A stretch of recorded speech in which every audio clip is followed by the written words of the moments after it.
I experienced the early 2010s as a period of radio tyranny and prestige drama histrionics. Music, at this point, after decades of workshopping, was totally devoid of pathos. All that was left was club bangers, extremely sterile songs about sex, and intentionally Spartan, whiny ballads about failed love or adolescent floundering, made out of some vague gesture towards authenticity but utterly lacking in anything moving, original, or even memorable.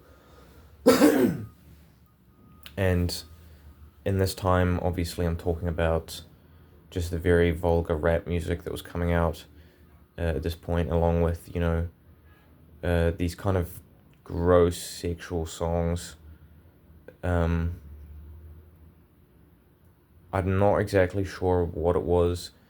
There was sort of a vague attempt at, like, maybe reanimating or, like, spicing up the obviously, like, bland and decadent music that existed at that point, which had just lost all of its pathos totally. It was just all gone.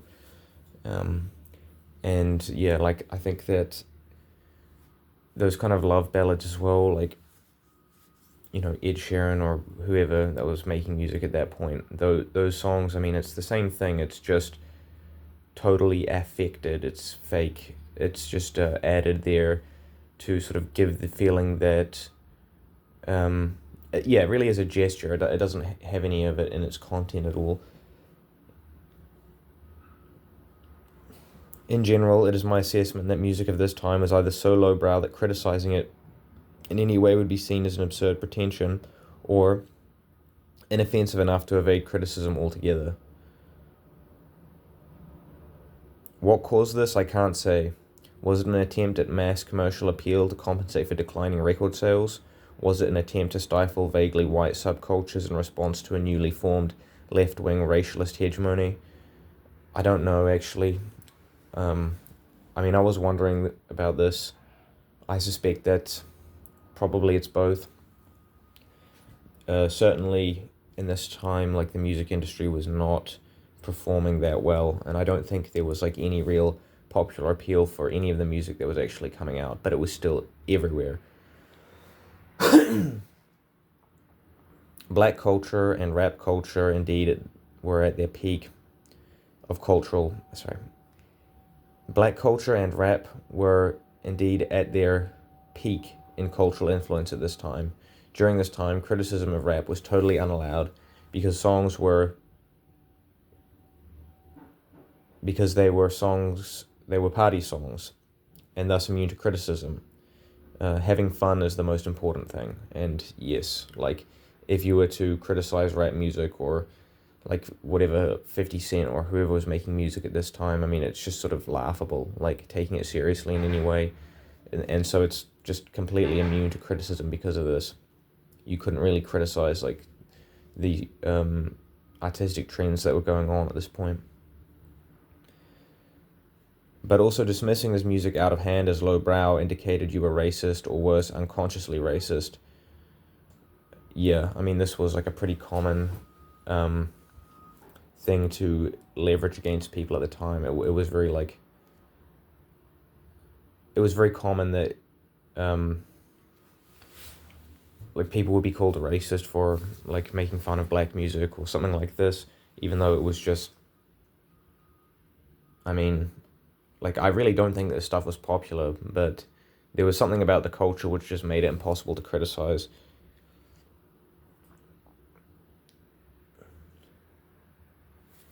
General deference to popular opinion was really the only tenable position you could take on cultural trends. However, nothing about this state of affairs was popular, as could be seen by dwindling record sales.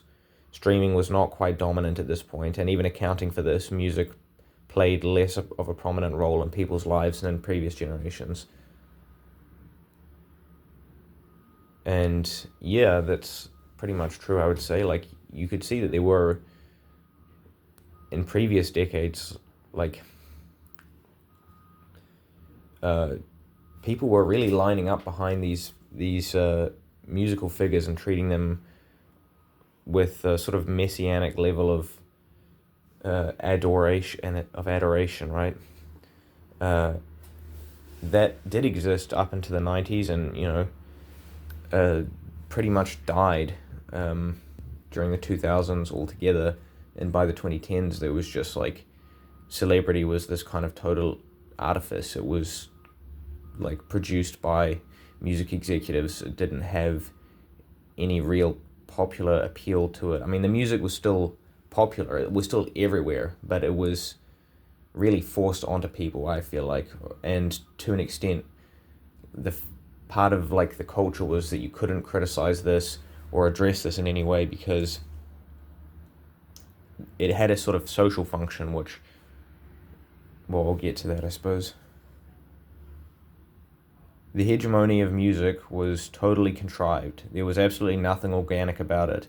As such, deferring to popular consensus meant deferring to top-down engineering of culture by shady corporate people with rather obvious designs over social life. It should be said, however, that it was in large part the goal of these people was to intimidate and frighten people who actually paid attention to the content of pop music.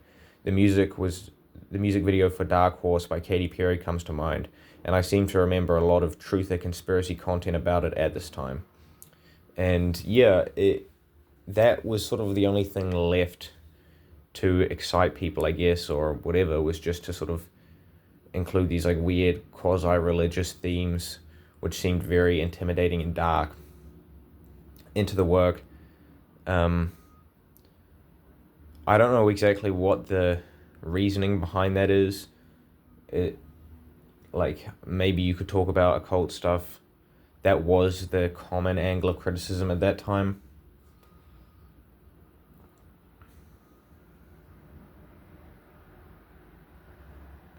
While I would say pop music during this time was not an organic manifestation of natural human sentiments, or even anything resembling free market, it did take on a rather omnipresent and sacrosanct role, being functionally unassailable in normal society and working as an anodyne for mundane life. It took on rather megalithic proportions, to the point where it was inescapable, blaring desultory and trite from every speaker, with bashfully vulgar and stupid themes. And yeah, it seemed as if like the stupidity of it was really being emphasized over and over and over again. I don't know why, but I think part of it is like the stupidity and thoughtlessness of it was the appeal that was being sold to people. It was the sort of like, keep your eyes shut, just ignore what's going on in the world around you. It was about numbing yourself. It was about not considering anything. It was about, well, I suppose I do talk about it later, so we'll get on to that.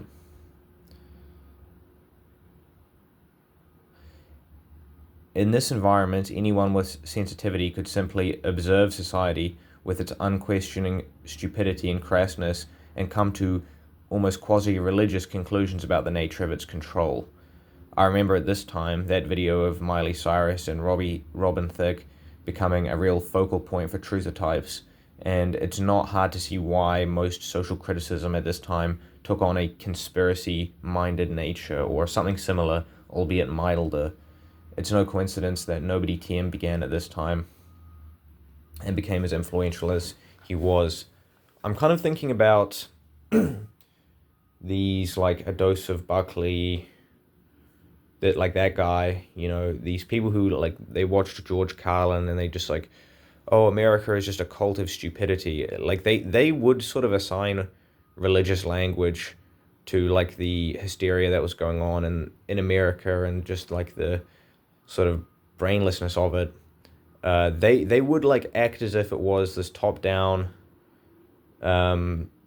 conspiracy, basically, although they wouldn't put it like this. They would put it in more of a kind of, they would temper it, because they were a generation of temperance, but it was sort of unavoidable. I remember Todd in the Shadows did something similar, where he would, like, kind of, he would make fun of songs, and then, like, use sort of religious language almost. the one review he did about Bad Romance by Lady Gaga comes to mind, because I remember him sort of going into like, he went into like a, Christian exorcist skit when she started, like when Lady Gaga, I guess, she was doing like that weird sort of chanting in the song. And that made me think, basically, like, that was the only mechanism for criticism that you could take at that time, because if you observed human behavior, the logical thing was, well, clearly we're in like an age of just like collective psychosis and insanity, because of how stupid culture was at this time, and because of how no one was addressing it at all, basically, or if they did, they would be like sort of made fun of or disparaged, or told that like, oh well, it doesn't really matter, you're just like getting upset about stuff that isn't really very important. And I did experience this at the time, and it did kind of throw me in a really serious way.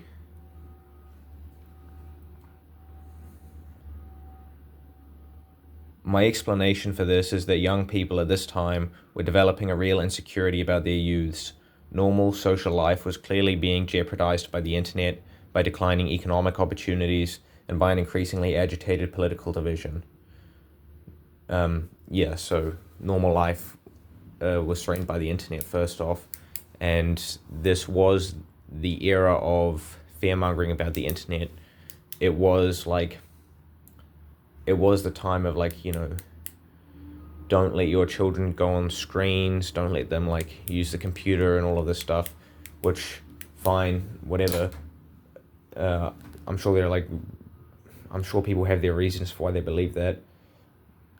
But it was also like, part of it was people being afraid that their real life experience was going to be diminished or degraded by the internet.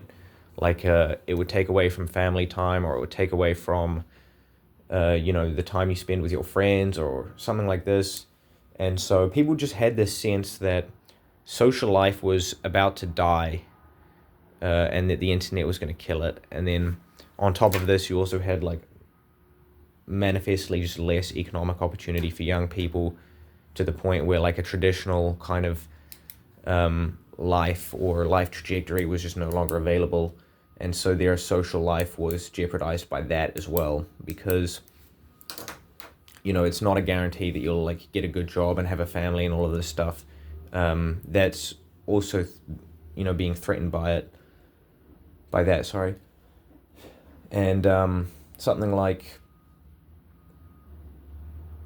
the political division as well. I mean, this was beginning in the early 2010s, especially around the second term of Obama. People were becoming very much like politically agitated. The left wing were becoming more and more, I guess, tyrannical, and just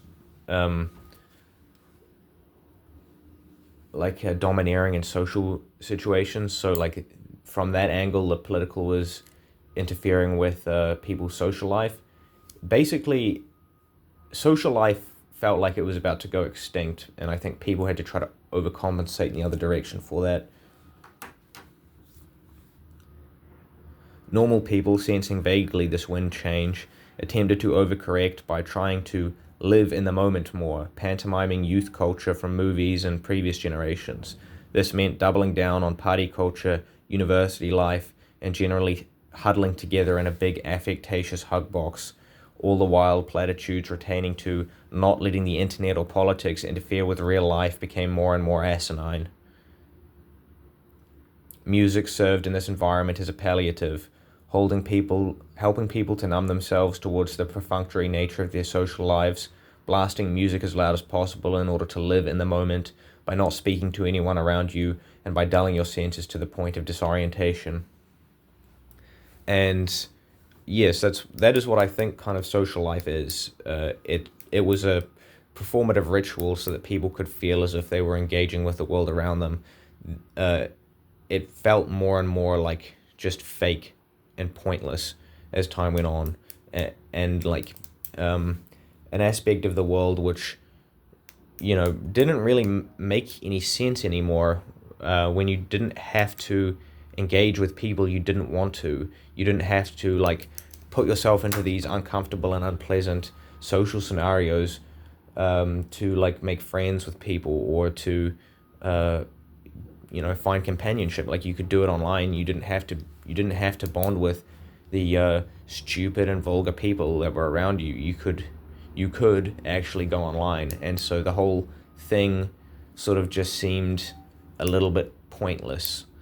And to distract from this like feeling of just, you know, I guess of a very perfunctory social life, you just have to double down, you know, put the music up louder so you don't have to think about it, and so you don't actually have to talk to these people, and you can just like live in the moment vaguely. I mean, obviously I'm saying that they're not really living in the moment and that it's just totally fake. I think people maybe had hoped that after Obama was elected there would be some kind of positive change, but by the 2010s it was obvious that that was not going to happen, and certainly by his second term. For some that could see the emergent decline, the pantomime that was normal social life meant aping the baby boomers, imitating their revolutionary spirit. Occupy Wall Street was perhaps the most famous instance of this, and that felt exhausted and inauthentic from the get-go. All that could be mustered from this miserable generation was a sigh and admission that shit's fucked. There was no solution or even really a hope of one. Most thinking people had simply given up. And yes, it was just a very like depressing time where people just sort of felt hopeless. Like things really wouldn't or couldn't get better. And that this just very like genteel, boring kind of life, like fake social life, was just, you know, in the process of decaying, and you were going to have to suffer with it. But later on, I guess, you know, with Donald Trump and that, there was some sort of like, there was some sort of break there, and I think that was what was really interesting about him, like that people actually liked him anyways. I mean, aside from his policies, which people liked him for that, but also he was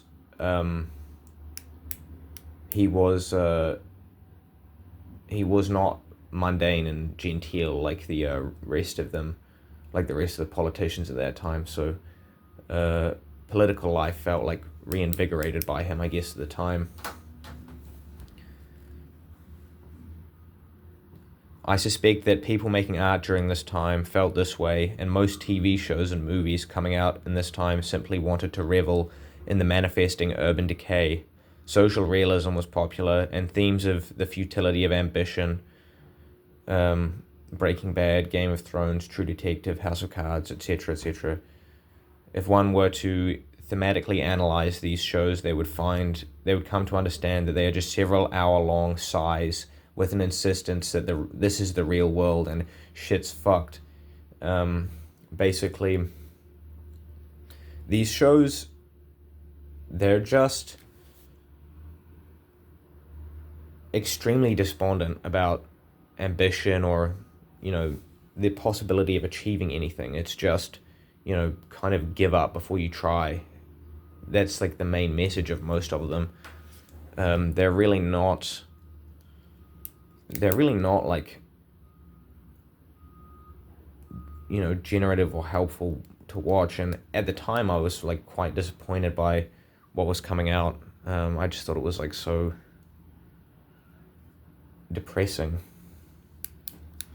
The general theme of this decade was utterly apocalyptic and oppressive, and I found the cultural landscape at the time to be so oppressive and stupid from a young age that I developed a certain psychosis about the nature of the world. Everything was profoundly stupid, and nobody seemed to notice or be willing to address it.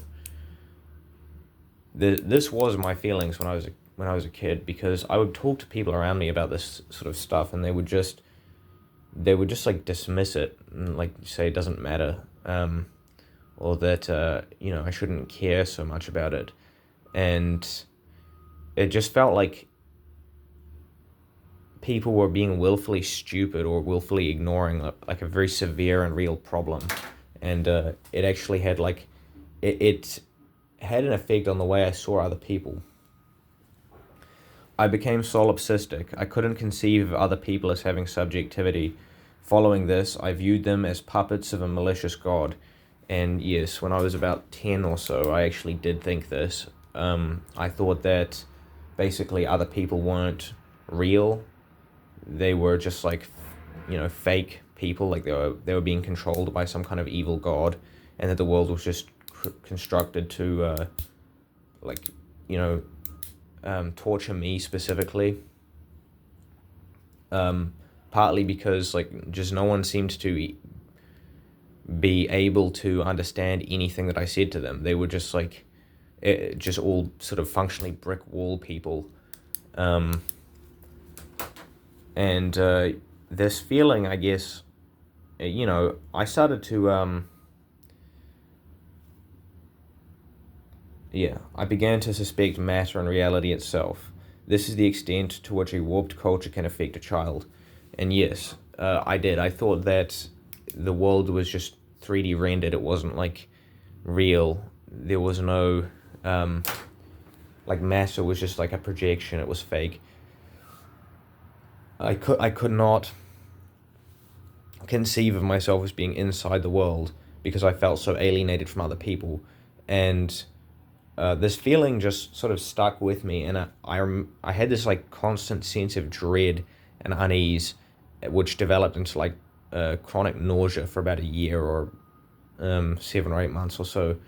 I couldn't sleep. I could barely eat.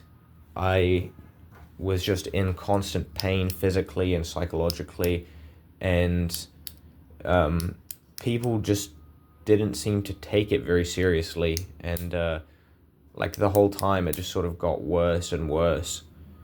I don't know like I really do think that this is sort of like a natural response to a really sick culture, and it's also kind of it's kind of demonstrable in terms of how we treat, or it's demonstrative to how we treat children in general. Like just me as a child getting raped by music on the radio constantly, and like just being astonished by its stupidity and vacuousness to the point where I was like mentally disturbed by it. I remember hearing the song Counting Stars at this time. I remember hearing that and just finding it so like astonishingly vacant that I just, every time I hear it now, I get kind of like it does stick in my mind.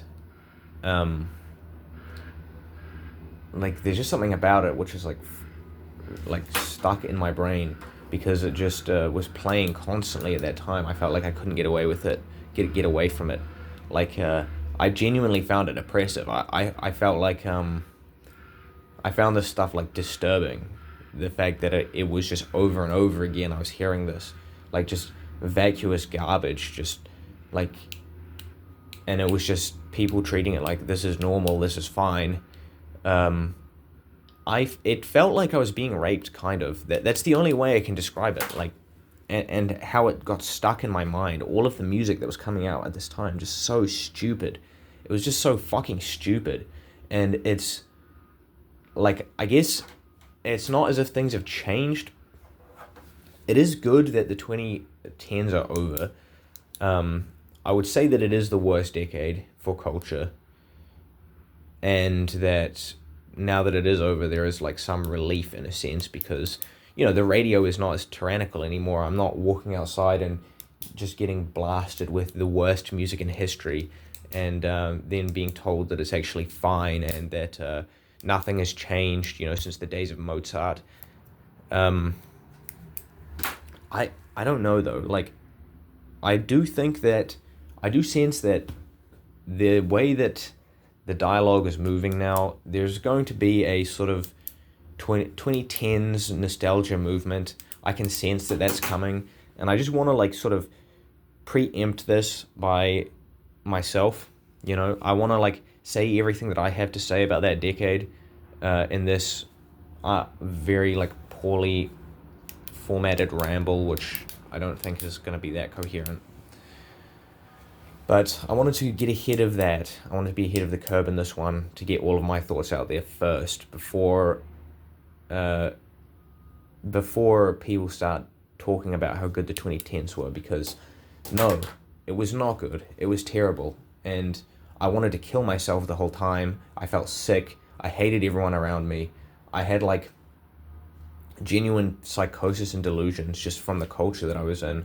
Like, the sickness in society was at its absolute peak then. It was so bad and so inescapable that really suicide is the only thing that was coming to my mind at this time. And I was 10. I was 10 years old. Like, what other time in history would that be your first recourse? Like, to try to kill yourself. And I did this a couple times. I did try to kill myself. I remember... Well, I don't need to get too much into this. I guess that's probably everything.